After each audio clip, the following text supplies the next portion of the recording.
Shalom, queridos. Estamos aqui com o nosso GCO, nossa célula online, na nossa terceira aula. Então já vai você preparando sua canetinha e seu papel, porque a aula de hoje está maravilhosa, tá bom? Nós vamos falar hoje sobre o tema arrebatamento. Terceira aula sobre arrebatamento. E nesse tema arrebatamento nós falaremos o seguinte: quem Jesus virá buscar. Então, neste momento, feche seus olhos e apresente essa aula ao Senhor. Pai, te damos graça e te pedimos o teu senhorio, para que essa pessoa que esteja assistindo essa aula, ela seja ministrada e que possa receber aquilo que tu propõe para esse tempo, no nome de Jesus Cristo, né? Jesus virá buscar. Agora, quem são essas pessoas que Jesus vai vir buscar um dia, né? Então, vamos indo para lá, para o lugar onde Jesus Cristo foi estabelecer esse conceito de que ele vai vir buscar a sua igreja, que é lá em Israel. Jesus vem e estabelece um novo princípio, um novo ensino. Mas a gente sabe, queridos, que na verdade, quando Jesus veio, através do seu ministério, onde durou 3 anos aqui na terra, ele, em sua mensagem, ele não foi muito bem recebido. A palavra fala que veio para o que era seus, mas os seus não o receberam. Por que então? Por que as pessoas não receberam uma palavra de salvação, de resgate, uma palavra de vida, uma palavra que traria uma oportunidade de sermos filhos de Deus, né? Por que isso aconteceu? A gente vai um pouquinho para a história e a gente vê que a história, a mensagem de Jesus Cristo para aqueles dias era uma mensagem forte. A cultura do povo judeu era uma cultura milenar. Eles viviam debaixo de leis onde o próprio Moisés, ditada pelo próprio Deus, estabeleceu através da Torá. Está lá registrados as leis, lá em Levítico, as leis do Senhor, tem algumas em Deuteronômio, ou seja, aqueles Pentateuco, aqueles livros ali, estão para ditar a forma como aquele povo iria viver. E agora aquele povo estava sendo convidado por Jesus a viver uma vida nova, uma vida diferente, né? E a gente entende, queridos, que para vivermos uma vida nova, nós precisamos abandonar os métodos antigos, a vida antiga. Ninguém pode viver uma vida nova sem abandonar a antiga. Um casado não pode viver com uma vida de solteiros. Um solteiro, para que se case, ele precisa abandonar a prática de uma vida de solteiro para viver uma vida de casado, não é verdade? Assim também seria com aquele povo judeu. Só que aquele povo judeu, eles viviam uma vida, como eu falei, ditada por Moisés. Eles teriam agora que abandonar o sacrifício, a maneira de fazer sacrifício ao Senhor, a maneira de cultuar, a liturgia religiosa e também a maneira de viver a sua vida cotidiana, porque a lei estabeleceu uma maneira, até as coisas que deveriam comer, né, como deveriam se comportar nos negócios, tudo Deus estabeleceu através da Torá para ensinar aquele povo um estilo de vida. Na verdade, era a constituição nacional do povo hebreu. E Jesus agora estaria trazendo o Evangelho. O que significa o Evangelho? O Evangelho significa boas novas, ou seja, uma novidade de vida, ou seja, algo novo estava nascendo a partir de Jesus. E como eu falei para vocês antes, nós só abandonamos a vida antiga para viver uma vida nova se nós tivermos um entendimento de que a nossa vida antiga é ruim, de que a nossa vida que nós estamos vivendo é ruim. E o povo hebreu, eles não reconheceram isso. A palavra fala que os judeus não abriram mão. Eles preferiram continuar na vida que eles estavam. Por quê? Porque eles estavam cegos. A religião, o negócio da fé no qual eles viviam, né, naquela época, era favorável. Vamos dar um exemplinho para vocês verem. A palavra conta que Jó, ele matava animais, eles faziam sacrifícios de animais sem que nem seus filhos estivessem pecado ainda, que na verdade eram seus filhos que deveriam prestar. Mas eles já prevenindo um pecado dos seus filhos, eles matavam animais. Ou seja, eles não entendiam a mensagem. Não adiantava ter uma lei, não adiantava ter um meio para que eles tivessem acesso a Deus, se eles não entendessem esse meio. Tá entendendo? Quando a gente mata um animal através de um sacrifício, não é uma coisa boa matar um animal. Nunca foi uma coisa boa derramar sangue. E um dos motivos era justamente esse. Eu pequei, por causa do meu pecado, alguém precisa morrer. Eu pequei, por causa do meu pecado, eu preciso matar um bichinho. Sabe o que Deus queria trazer a mensagem? De que o nosso pecado gera morte. De que o nosso pecado é uma coisa, de que as nossas desobediências, a nossa maneira de viver era uma maneira reprovada. Tá entendendo? E diante disso, a palavra fala que Deus olha do céu para a terra e não vê um justo sequer. A palavra fala que o cheiro de incenso e os sacrifícios, o sangue derramado, ele já não mais suportava. Sabe por quê, queridos? Porque eles não entenderam a mensagem. Sabe por quê, queridos? Porque eles banalizaram. E é cômodo. Vivia no pecado e de ano em ano ia lá e levava um bicho para matar. Tá entendendo? Então, para eles não abriam mão dessa hipótese de continuar dessa mesma forma. Né? O seu estado, né? O seu primeiro estado, as suas vidas e seus caminhos, eles resolveram continuar, permanecer. Mas Jesus, apesar disso, Jesus não fraquejou. A palavra fala que Jesus, ele ao chegar em Jerusalém, antes de ser crucificado, né? Ele fala aquela palavra que a gente chora quando lê. Aqueles que entendem, aqueles que lê a palavra mesmo com o coração chora, que é aquela palavra quando Jesus fala bem assim, olha, Jerusalém, Jerusalém, terra que mata profetas. Quantas vezes eu quis te juntar como uma galinha junto os pintinhos, mas vós não quisestes. Vós não quisestes. Jesus traz uma mensagem. Jesus traz um novo estilo de vida. Mas Jesus não trazia uma mensagem apenas do estilo de vida. Jesus trazia salvação. E a maneira de viver deles estavam reprovadas. O que a gente entende com isso? Que Jesus, em sua mensagem, vem buscar quem? Aqueles que a maneira de vida deles se enquadre com o perfil que ele trouxe em sua mensagem. Entendeu? E como dito, Jesus ele não desistiu. Ele foi lá em Jerusalém, na terra que rejeitou ele, na terra que, como ele falou, terra que mata profetas, e cumpriu a salvação judicial. Ele pagou o preço. Ele pagou o preço. Agora você não precisa mais matar carneirinhos. Agora você não precisa matar bois, rolinhas, pombas, bodes. Agora eu vou morrer e vou te dar uma nova vida. Mas para isso, vocês precisam me receberem como seus salvadores, como seu Salvador. É essa mensagem que Jesus queria trazer. E ele trouxe através da cruz.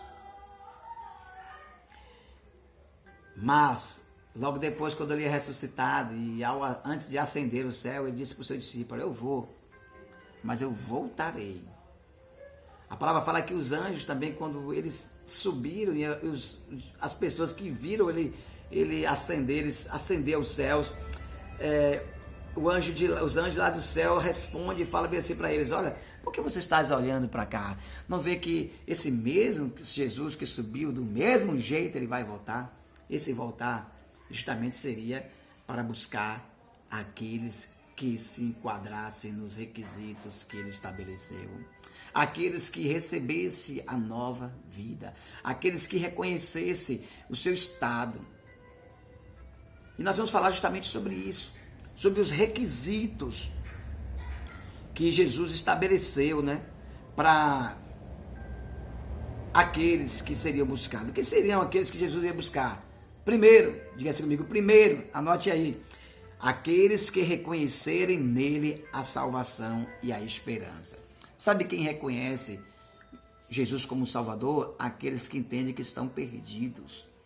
Os hebreus, eles não reconheceram porque eles achavam que as práticas deles e de religiosidade eram boas, mas na verdade não eram, era sepulcros caiados, como a Bíblia fala, parecia estar bem, mas por dentro estava tudo podre, ele negociava a fé, eles cometiam injustiça com os mais pobres, e vivia também debaixo do pecado, ocultava adultérios e muitas coisas, idolatrias, permitiam idolatrias e muitas coisas em suas casas, né? Então, como é que eu reconheço que eu preciso de um Salvador? Quando eu não me sinto autossuficiente. Se na minha casa tem um problema de encanação ou de eletricidade, eu procuro quem?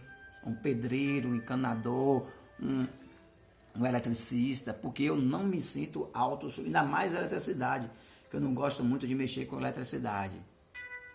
Eu não consigo gravar aquelas cores de fio até hoje, não sei nem qual é o positivo e qual é o negativo. Tá entendendo? Então, se eu me sinto que eu não tenho a condição de fazer isso, se eu for mexer, eu vou fazer o quê? Eu vou tomar um choque e vai morrer. E vou morrer, possivelmente. Posso morrer. Na verdade, eu sei que é uma coisa, que do meu problema eu não vou sair. Se eu não entender que eu preciso de ajuda do meu problema, eu não vou sair. Então, qual é o conselho que o pastor deixa? Deixa para você. Observe se é o seu estilo de vida. Se você se considera um autossuficiente da sua vida. E o ponto 2 justamente vai nos mostrar isso, porque quando a gente reconhece que em Jesus é um Salvador, gera um sentimento em nós. Anote aí, segundo ponto. O outro requisito é abandonar, é morrer a velha vida. Isso significa um total senhorio. Um total senhorio. Sabe, aquelas pessoas que não dão um total senhorio para Jesus é porque se sente autossuficiente em determinada área. Se no meu casamento eu que governo, é porque eu não acho que no meu casamento eu preciso de Jesus.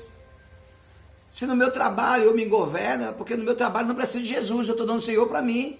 Se nas minhas finanças eu governo as minhas finanças, é porque nas minhas finanças eu estou dando senhorio para mim e eu não preciso de um Salvador para a minha vida. Eu não preciso que Ele governe. Nos meus relacionamentos, no meu linguajar, no meu ouvir, as pessoas com que eu ando, os lugares onde eu estou, onde eu me coloco, onde eu sento, a mesa com que eu me sento também. Então, um dos requisitos para de Jesus, quando vim buscar o seu povo, vai ser aquelas pessoas que morreram para a velha vida. Jesus morreu pelos nossos pecados, para que a gente não pudesse mais, para que a gente não pudesse mais viver no pecado. E aqueles que continuam vivendo debaixo de um governo que não é de Deus, eles vivem no pecado. Sobre o nosso casamento, a palavra fala que de Deus tem que ser a terceira dobra. Sobre nossas finanças, Ele é o governo, as primícias pertencem ao Senhor. Sobre o nosso comportamento, Ele diz que nós somos templo do Seu Espírito. Está entendendo? Então, se a gente não aceita a condição dele, logo ele também não tem o senhorio em nossas vidas. E aí a gente vê um exemplo lá em Apocalipse, a igreja de Laodiceia, né? Quando a palavra fala que eles não eram nem quentes e nem mornos. Ou seja, eles não deixavam Jesus governar e nem também vivia na condição total de abandono no pecado lá. Não adianta, queridos. Não adianta você ser fiel numa coisa e ser infiel em outra. O Senhor, Ele quer você por completo.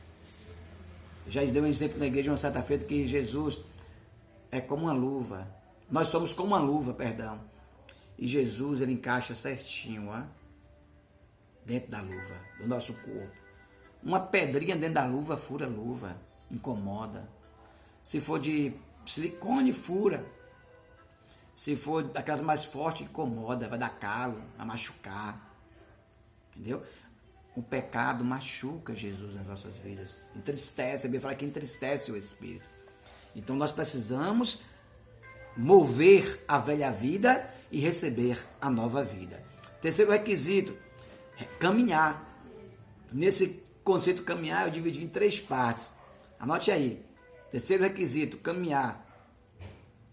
Nesse caminhar, nós dividimos em 3 partes. A primeira parte, Jesus é o caminho. Não podemos desviar no foco. O caminho existe, mas existem opções, atalhos.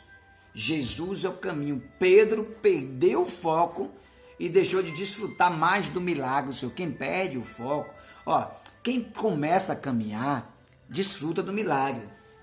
Mas depois que a gente está caminhando, se a gente perde o foco, a gente deixa de desfrutar do milagre. Foi isso que aconteceu com Pedro. Pedro, ele desce do barco e começa a andar por cima das águas.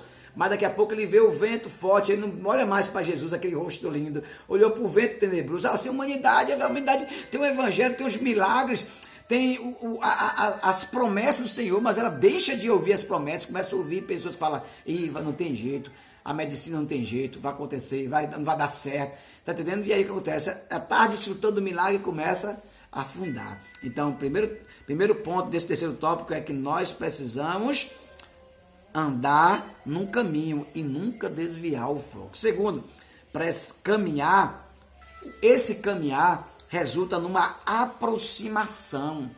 E toda aproximação gera crescimento. Se eu me aproximo do conteúdo sobre determinada área, eu também gero em mim o quê? Crescimento em determinada área. Se eu me aproximo de Jesus, logo eu também cresço nele. Caminhar gera crescimento. Caminhar gera revelação. Então, caminho. Pastor, mas como é que eu caminho no Senhor? Caminhar no Senhor é você entrar no seu lugar secreto e se apresentar a Ele como voluntário. Conversar com Ele. E aí, diante disso, Ele vai passar um sentimento. Ele vai trazer o Evangelho para você. E você não vai se conformar em deixar esse Evangelho só. E você vai começar, da sua maneira, compartilhar.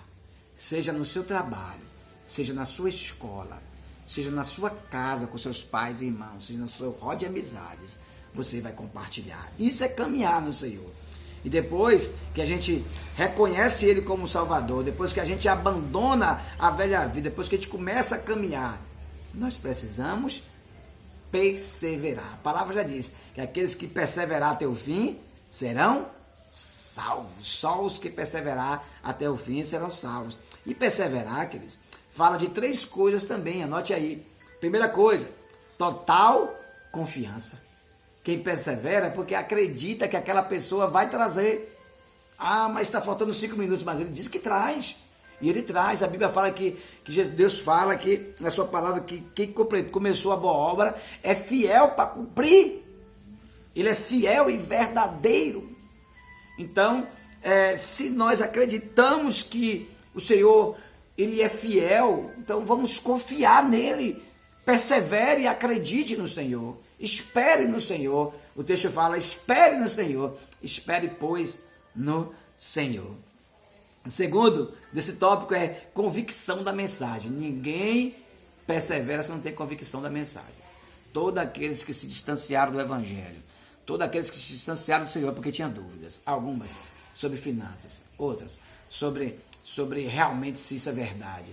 Outras sobre realmente se esse Evangelho pregado é genuíno. Então gera dúvidas, a gente deixa Satanás colocar dúvidas da gente, mas aquele que tem total convicção da mensagem, de que essa mensagem é verdadeira, eles não desistem, eles continuam. E terceiro, ter a revelação da pessoa de Cristo. Quem tem a revelação da pessoa de Cristo não desiste. Sabe? Muitos podem falar assim, rapaz, não case com fulano, não case com Beltrano, mas aquela pessoa que conhece fala assim, não, eu vou casar porque ele vale a pena. Está entendendo? É assim que funciona. Eu preciso conhecê-lo. Porque se eu conhecê-lo, aí eu vou ver se vale a pena ou se não vale. No caso de Jesus, eu não conheço ninguém que conheceu Jesus e que diz que não vale a pena. Está entendendo? Ele é o nosso Salvador. Ele é a pessoa do amor. Aleluia. Então, queridos, eu quero que você entenda que os requisitos para que a gente possa estar entre o meio daqueles que Jesus Cristo vem buscar é justamente esses. Precisamos reconhecê-lo como Salvador. Precisamos caminhar. Precisamos perseverar com essa total confiança, nos aproximando dele a cada dia, nessa perseverança, sempre nos aproximando do Senhor. E para concluir, queridos, eu queria dizer para você uma coisa. Jesus veio construir um novo povo, uma nova família. E assim como nós temos nos nossos conceitos, né? Quando nós fazemos planos, nós temos nossos conceitos. Quando nós fazemos planos, assim também ele tem os seus conceitos. Assim também como nós também temos nossa pressa em executar os nossos planos, Jesus também tem pressa em executar. Ora, ele tem os seus conceitos, os seus critérios. Eu falei para vocês quais são os critérios. E ele também tem pressa. E ele logo virá buscar a sua igreja. Que Deus abençoe você. E que você possa refletir e entender que Jesus Cristo virá buscar um povo seleto. Um povo que entendeu a mensagem. Um povo que reconheceu nele um Salvador. Um povo que abandonou o estilo de vida porque entendeu que não vale a pena. Porque entendeu que é reprovado. Se eu ainda continuo amando a velha vida, se eu ainda cobiço a velha vida, é porque eu ainda não entendi que esse estilo de vida é reprovado. Olha, lembre-se, os hebreus fizeram isso e não deram certo. Então, comece a partir dessa palavra a fazer uma reflexão e ver aonde esse estilo de vida teu vai te levar. Esse estilo de adoração, esse estilo teu de ser evangélico, de ser cristão, de servir ao Senhor vai te levar. Reflita, meu querido, nesse momento. O Senhor, a cada dia, tem nos dado uma nova oportunidade. E o próprio nome já diz, novidade de vida. Esqueça como é que você foi até agora. E neste momento, faça uma aliança com o Senhor. Reconheça Ele como seu Salvador. Reconheça a tua impotência. E entregue-se ao Senhor. Confie nele. E o mais, Ele tudo fará. Deus abençoe a todos. Fique com Deus. Leve o abraço do pastor Ivan, do Ministério da Restauração Xuxa.